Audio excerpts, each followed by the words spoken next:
सर्वविद्यानां ஐயக்ரீவமுபாஸ்மகே. இந்த அற்புதமான தை அமாவாசை திருநாளிலே வந்திருக்கக்கூடிய பக்த கோடி பெருமக்களை கொஞ்சம் அமைதியா இருக்கணும். கொஞ்சம் அமைதி. அமைதின்னு சொன்னா பேசக்கூடாதுன்னு அர்த்தம். அங்க யாருமா? அமைதி அமைதி.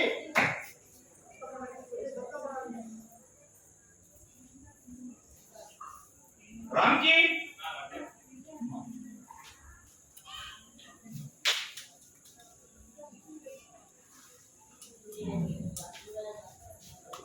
இந்த அற்புதமான தையமாவாசை திருநாளிலே எனக்கு சந்தித்த உங்களுடைய ஆன்மீக விஷயங்களை சிறிது நேரம் உங்களுக்கு பேசலாம் என்று நினைக்கிறேன்.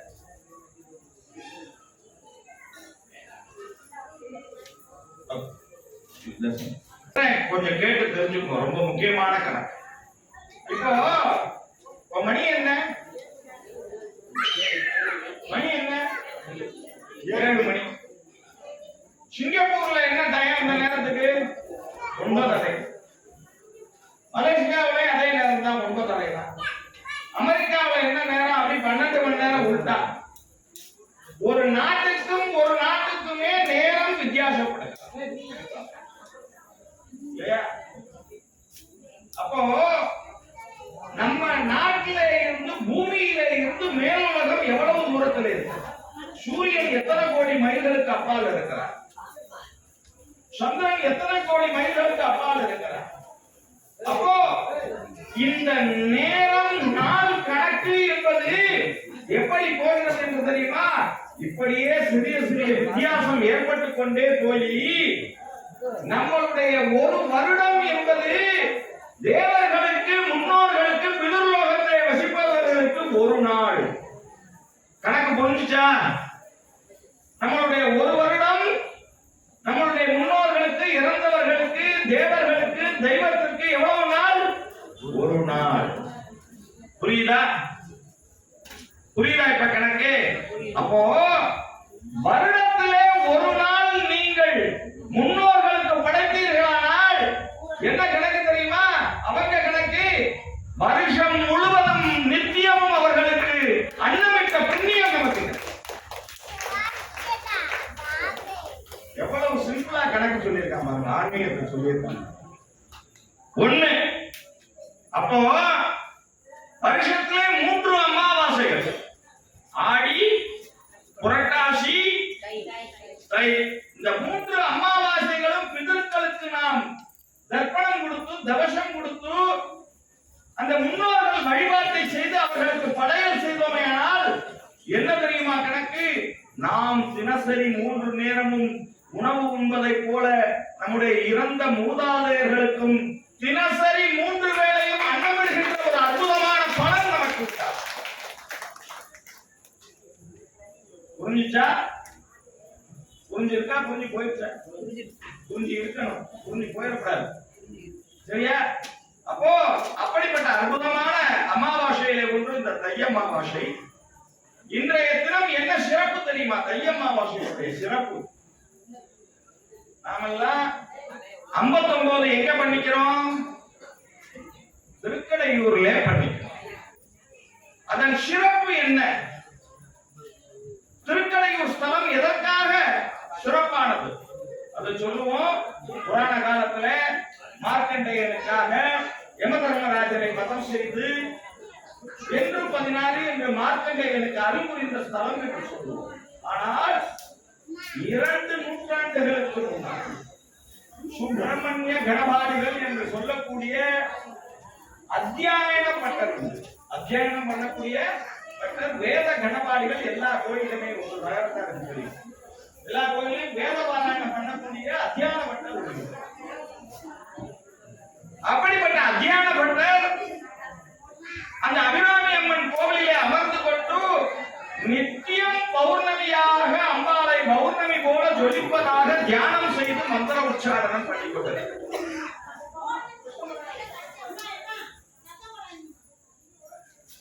நித்தியம் அவர் பௌர்ணமி நிலவாக அம்பாளை தரிசனம் செய்து கொண்டார். அங்க இருக்கவங்களுக்கு எல்லாம் பிடிக்கல, அங்க உள்ள பூஜை பண்றவங்களுக்கு எல்லாம் இவரை எப்படியாவது மாற்றி விடணும்னு பார்த்தார். அப்போ என்ன பண்ணா, தஞ்சை ஆண்ட சரபோஜி மன்னர் அங்க ஆலயத்துக்கு தரிசனத்துக்கு வர வரும்போது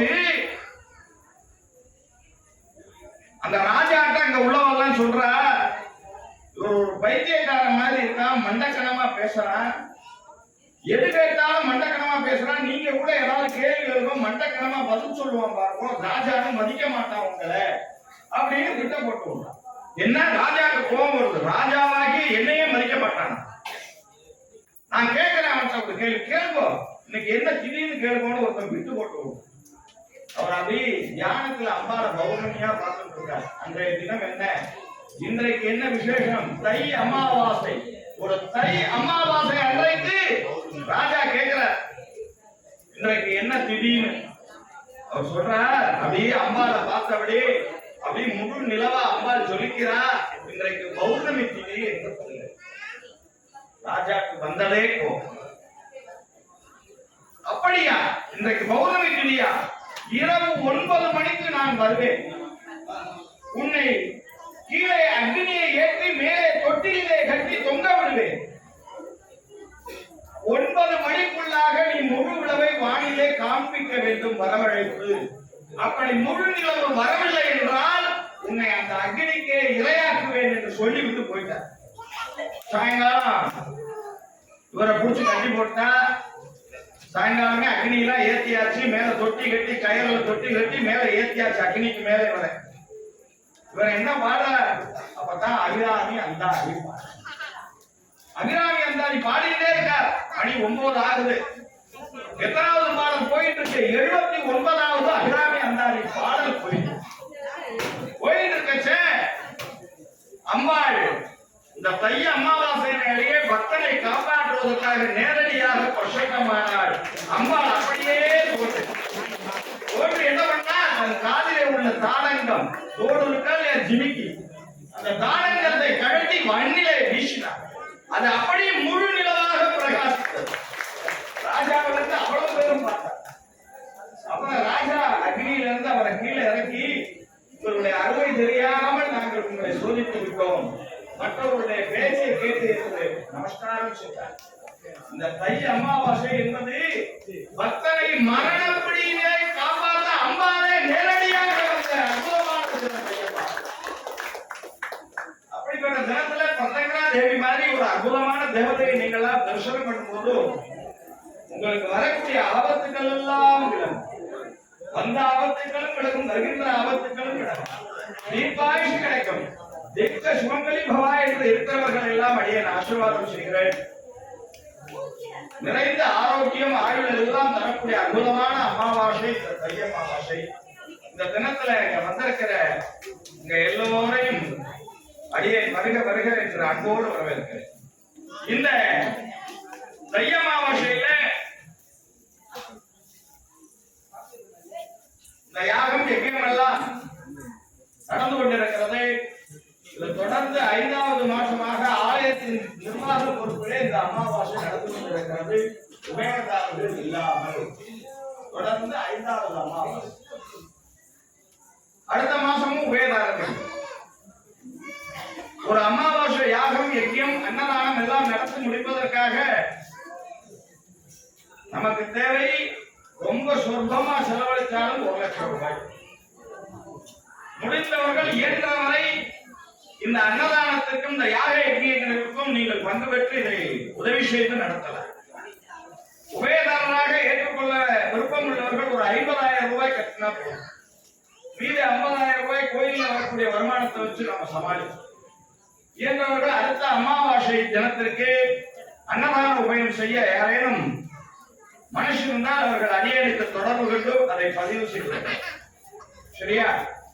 வேற ஏதாவது சந்தேகம் இருக்கா? நம்ம ஆலயத்துல 1008 விநாயகர் சன்னதி நடந்து கொண்டிருக்கிறது. ஆலயம் 1008 விநாயகருக்கும் கட்டி முடிக்கப்பட்டு விட்டது. 181 விநாயகர் பிரதிஷ்டை செய்து கும்பாபிஷேகம் நடைபெற்று விட்டது. இன்னும் 827 என்ன செய்யணும்? பிள்ளையார் பிரதிஷ்டை செய்யணும். ஒரு பிள்ளையார் பிரதிஷ்டை செய்து கோவில் கட்டி கும்பாபிஷேகம் என்ற செலவோட 10,000 ரூபாய். அது ஒரே சைஸ்ல பிரதிஷ்டை இருக்கணும், கையில சிவனோட அமைக்கணும் என்பதற்காக நாமளே ஆலயத்தின் சார்பிலே சிற்பிக்கு ஆர்டர் கொடுத்து செய்து வாங்குகிறோம். ஒரே சிற்பி. அதனால இயன்றவர்கள் ஒவ்வொரு பிள்ளையார் கொடுக்கலாம். கும்பாபிஷேகத்திற்கும் சேர்த்து செய்யக்கூடியவர்கள் 15,000 ரூபாயாக தரலாம். பிள்ளையார் சிலை செய்து கோவில் கட்டி பிரதிஷ்டை பண்ண 10,000 ரூபாய் இருந்து அதை கொடுத்தாலும் வாங்கிக்குவோம். கும்பாபிஷேக செலவு 5,000 ரூபாய், ஒரு பிள்ளையாருக்காக 15,000 கொடுத்தாலும் வாங்கிக்குவோம். உங்களுடைய விருப்பப்படி அதிலே பங்கு பெற அடிய நண்புடன் கேட்டுக்கிறேன். ஞாயிற்றுக்கிழமை காலையில 7 மணிக்கு இலவசமாக உங்களுக்கு ஜோதிடம் சொல்லுகிறோம். ஒரு குடும்பத்திற்கு ஒரு ஜாதகம். அதிலே பங்கு பெற்று இலவச ஆலோசனை, ஜோதிட ஆலோசனை தரப்படும். மந்திர உபதேசம் செய்யப்படும். காலம்பரை டிஃபன் அன்னதானம் உண்டு. ஞாயிற்றுக்கிழமை காலம்பரை ஏன்னா 7 மணிக்கே நீங்க வந்தது, 8 மணிக்கெல்லாம் பசிக்கும். அன்னதானம் உண்டு. அதுல கவலைப்பட வேண்டாம். காலம்பரை வந்துடலாம். மாலையில சரவேஸ்வரர் ராகு கால பூஜை.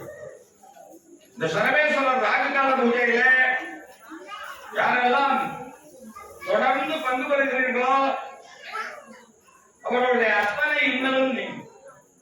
அந்த சரவேஸ்வரனுடைய ஒரு ரெக்கையிலே பிரத்யங்கரா தேவி, ஒரு ரெக்கையிலே சோட்டானிக்கரை பகுதி, உடம்பிலே நரசிம்மர் ஆகிய எல்லா தேவதைகளும் இடம்பெற்றிருப்பதால அந்த பாலாபிஷேகம் செய்து தரப்படுகின்ற தீர்த்தத்தை ஞாயிற்றுக்கிழமையில நீங்கள் அருந்தும் பொழுதோ நம்மளுடைய தரித்திரமும் நம்மளுடைய பிணிகளும் அற்றுப்போம்.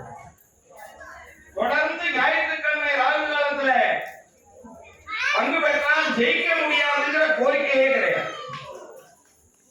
ஒண்ணு சொல்லுவோம், ஒரு டிவியில ஒரு நடிகை வருவார். டிவியில ஒரு நடிகை வருவார். அந்த அம்மா சொல்லுவா, பிரீத்தி மிக்சி வாங்குங்கோ, நான் கேரண்டின்னு சொல்லுவோம். நம்ம வாங்குவோம், மிக்சி உடஞ்சி போகும். அந்த அம்மா திருப்பி தருவாளா? அந்த அம்மாவை பார்க்க முடியுமா? பார்க்க முடியாது. ஆனா ஞாயிற்றுக்கிழமை தோறும் ராகு காலத்தில் சரவேஸ்வரர் வழிபாடு செய்யுங்கோ, நீங்கள் வாழ்க்கையிலே வெற்றி பெறலாம் என்று நான் சொல்லுகிறேன். கேரண்டி. நான் இங்கதான் இருப்பேன். எனக்கு கோரிக்கை ஏன் நிறைவேறலன்னு என்னை கேட்கலாம். நான் எங்கேயும் ஓடி முடியல. அதனால ஞாயிற்றுக்கிழமை ராகு காலத்துல தரிசனம் செய்யுங்கள். அமாவாசைக்கு வாருங்கள். இந்த ஆலயத்தினுடைய செயல்பாடுகளில அடியன் எதுவும் திருத்தம் செய்து கொள்ள வேண்டிய அளவு இருந்தால் அதையும் அடியனுக்கு சொல்லுங்கள். நபர்கள் இருப்பின் அடியன் திருத்திக் கொள்ளுகிறேன். உங்களுடைய ஆலோசனைகளும் ஒவ்வொருத்தருடைய ஆலோசனைகளையும் அடியன் வரவேற்கிறேன். நீங்கள் அவசியம் கலந்து கொண்டு இந்த ஆலயத்துடைய வளர்ச்சியில பங்கு பெற்று எல்லோரும், இது ஒரு ஆலமரம், நாம் எல்லாம் பறவைகள் போல எப்பொழுது வேண்டுமானாலும் இதில் ஓய்வெடுக்கலாம். அப்படிப்பட்ட இந்த ஆலயத்தில் நீங்கள் அனைவரும் பங்கு பெற்று வழிபாடு செய்து நீங்கள் பயன்பெற வேண்டுமாய் உங்களை அனைவரையும் அன்போடு வரவேற்கிறேன். ஜெய் பிரத்யங்கரா, ஜெய ஜெய பிரத்யங்கரா, சத்யம் பிரத்யங்கரா.